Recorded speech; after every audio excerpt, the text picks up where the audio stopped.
October 3న Annamayya జిల్లా మొలకల చెరువులో నకిలీ మద్యం కలకలం రేపింది. అసలు ఈ నకిలీ మద్యం వెనక ఉన్నటువంటి వ్యక్తులు ఎవరని ప్రభుత్వం ఆరా తీయడం మొదలుపెట్టింది. 6వ తారీఖున ఇబ్రహీంపట్నంలో మరో నకిలీ మద్యం కేంద్రాన్ని గుర్తించారు పోలీసులు.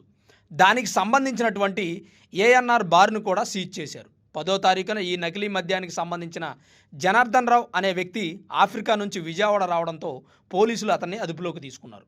ఈ జనార్దన్ రావు అనే వ్యక్తి జోగి రమేష్ చేయమంటేనే నకిలీ మద్యం తయారు చేశానని వీడియో విడుదల చేశాడు. అలా నకిలీ మద్యం వెనుక మాజీ మంత్రి జోగి రమేష్ ఉన్నట్లు కన్ఫర్మ్ చేసుకున్న పోలీసులు అతన్ని అదుపులోకి తీసుకుని విజయవాడ జిల్లా జైలుకు తరలించారు. మాజీ మంత్రి జోగి రమేష్ను అరెస్టు చేయడంతో వైసీపీ నేతలు నిరసన తెలియజేస్తున్నారు.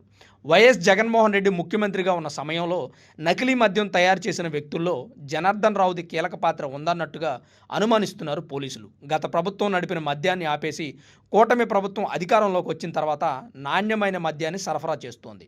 ఈ నాణ్యమైన మద్యాన్ని సరఫరా చేయడంతో ప్రజల్లో కూటమి ప్రభుత్వానికి మద్దతు పెరిగింది.